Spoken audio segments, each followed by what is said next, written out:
Hey everybody, Darren Gorman here, and welcome to the Heartland Multifamily Show. The place, Trot, the place for all things multifamily. And I am excited, Trot, I know you're excited today to talk about something that, well, quite frankly, is rarely talked about. However, it's there. It's there all the time when it comes to multifamily. And I'm talking about multifamily speed limits, Trot.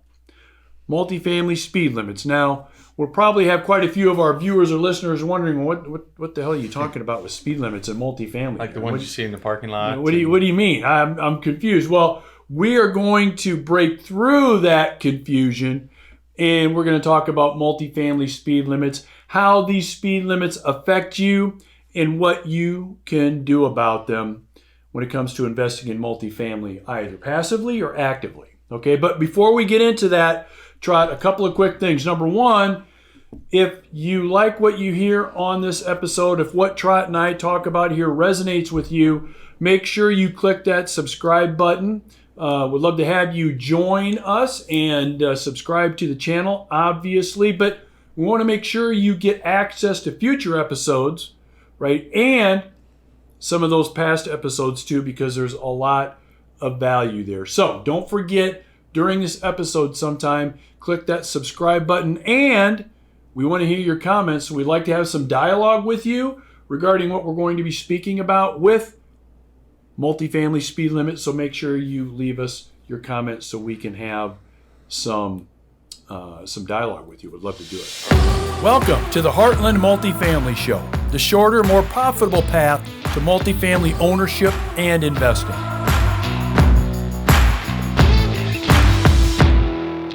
So Trot, I got to ask you a question. We're talking about multifamily speed limits today. So when you drove here today, when you drove to the office, to the studio, did you drive the speed limit today? Today? No, I didn't, believe it or not. You didn't? No, I wouldn't say I was a madman on the road or I was, going too fast. But no, I didn't. So you went over the speed limit? I did. Okay. Yeah. So you went over the speed limit, and so I know this is going to sound like a dumb question, but there's a reason I'm asking you this. Did you get here faster by breaking the speed limit? Yes, absolutely. You did. Yeah. You did. And you theoretically could have gotten here even faster if you would have broken the speed limit to even a bigger degree than you did on your way here. Would that be accurate? That'd be 100% accurate, yeah.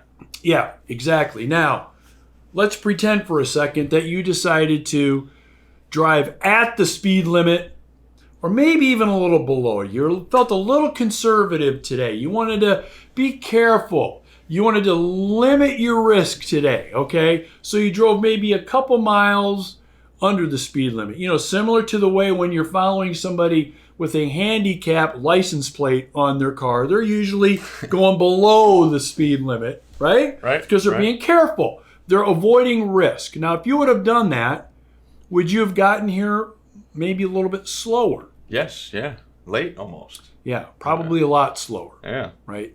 And more than likely, our viewers and listeners are understanding the analogy that we're using here about multifamily speed limits. Because really, in a lot of areas of our lives, especially when it comes to multifamily, there are self-imposed speed limits that we put on ourselves, and then there are industry speed limits that are put on you, okay? So the industry, the multifamily industry, the investment industry, whether it's passive or active, they've got some speed limits they think you should follow. You need to stay under these speed limits. We recommend staying under these speed limits, right?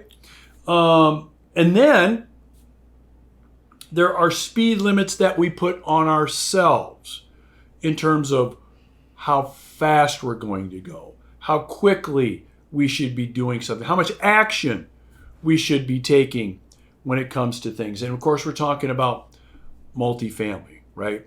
And so if you think about speed limits, why do they exist? Why do speed limits exist, Trot? To mitigate risk and safety and all that kind of stuff. Right. So speed limits are out there. So again, we're using driving speed limits, Right. but there's usually driving, but there's other speed limits too. But when you drive, they've got the speed limit at a set amount because what did you say the reason was? To mitigate risk and increase safety. To increase safety and mitigate risk, right? Yep. So we want to make sure everybody is as safe as they possibly can be. We want to mitigate as much risk as we possibly can because let's just say the people that make the rules on what those speed limits should be, what are they assuming about the average person out there? What are they assuming about the average person? That they need those speed limits. That they're average. Yes. Right? Yeah. So it's basically like this. The speed limits are put in place for people that are kind of in a worst case scenario. So in other words, we want to make these speed limits this amount because we know we've got some folks that even if they get close to that speed limit, man, it's going to be a disaster. Right. Right? So those speed limits are put in place to really ensure as much as possible that the average or below average person is going to have as little risk and as much safety as possible. Right. Would you agree with that? Yeah. Oh, yeah. Okay. So again, it doesn't take a scientist or a PhD to figure out what my analogy is here. See, most people, when it comes to speed limits on themselves or in multifamily, operate from the standpoint of average. Okay. So if you want average results in multifamily or even in your life in other areas, you need to be doing what average people do. Right. Right? So when it comes to multifamily investing, Trot, do we want average? No. We want above average. No. Right? Right. And do you think that we're capable of getting above average results? Yes. Of course. Will it take above average time, effort, energy, action in order for us to get those above average results? Absolutely. That's right. So in every area of multifamily, from the number of properties you look at, the number of properties you go through a due diligence process with, the number of offers that you make, the number of offers you get accepted, et cetera, if you want to operate in the world of average, you're going to be down the road 1, 2, 3, 4 years from now. And how many properties maybe will you have owned or invested in during that time? Not too many. You're lucky if you do one. Yeah. Right? You're lucky if you do one. I know people that operate in that speed limit area or below when it comes to multifamily, and they've gone literally years without investing. They like to look. They like to check things out. They like to read about it. They like to listen to things about it. But they're operating at that speed limit, and they're not really making much progress. All right? But then you go ahead and you take an example like our investment partners. Right. Okay. And there's even like a select chunk of those investment partners of ours. Are they operating using multifamily speed limits? Oh, yeah. I think we all are. But do you think that their speed limits are higher than the average or at the average? They're probably a little bit higher than the average investor. They're definitely higher than Right. the average investor. But, Yeah. you know, their speed limits might not be as high as yours, where you're the Right. active investor. Mm-hmm. So, yeah. In order for them to operate and get involved in owning thousands of apartment units, you've got to be operating at an above average speed limit that you're putting on yourself in terms of what you plan on investing in, how you plan on investing, the kind of information that you're looking at, the kind of information you're processing, and the actions that you're taking in order to make that kind of progress. Okay. And so, you know, if you look back at, so 30 years ago, so you look at me like it as an example. So 30 years ago, I'm working in a prison as a prison guard, right? So I decided that's not for me.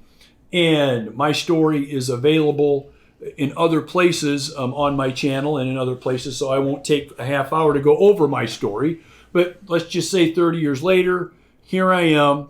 You know, I've got ownership in over 1,200 units, management company, brokerage company, all of those things. Does that happen to somebody that is operating and putting speed limits on themselves in an average way. No.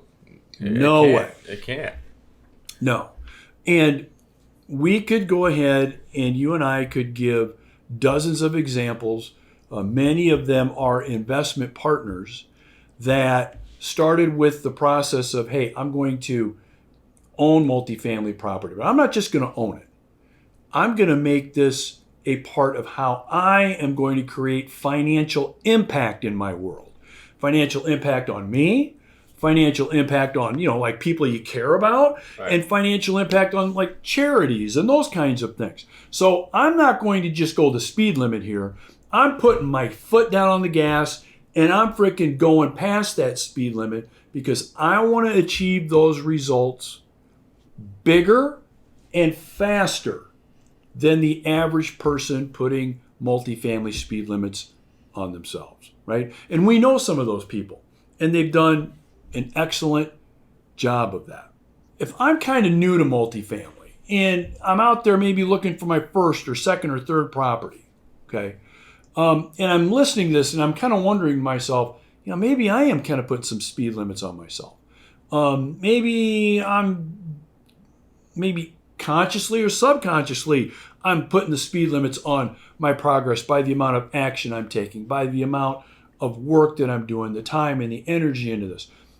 What would you say to those people, Trot, that are thinking about that and think maybe they're putting some speed limits on themselves? What would you say to them? I think the first thing they need to do is address what their speed limits are. Okay.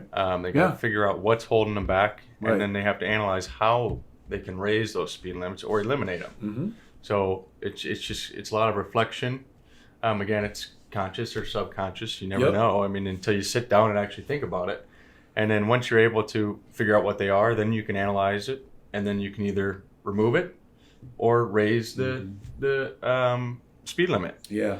And for a good example about that, I'd say is you have someone on the extreme of like Dave Ramsey who puts 100% down. He pays everything in cash, like Okay. he says, right? Mm-hmm. So his speed limit for growth, I guess, it's a whole different business model. It makes sense, right, for him. But he could have bought a lot more Mm-hmm. with a little bit more risk, higher speed limit, putting a little bit less down. But then you have the other extreme where it's 0% down, completely financed, and they have no speed limit, which could be dangerous. Mm-hmm. So I think it's important to figure out what they are, analyze them, and then determine how you can increase it. Yeah. So it's awareness, right? It's awareness. Being aware that you're putting self-imposed speed limits on your progress.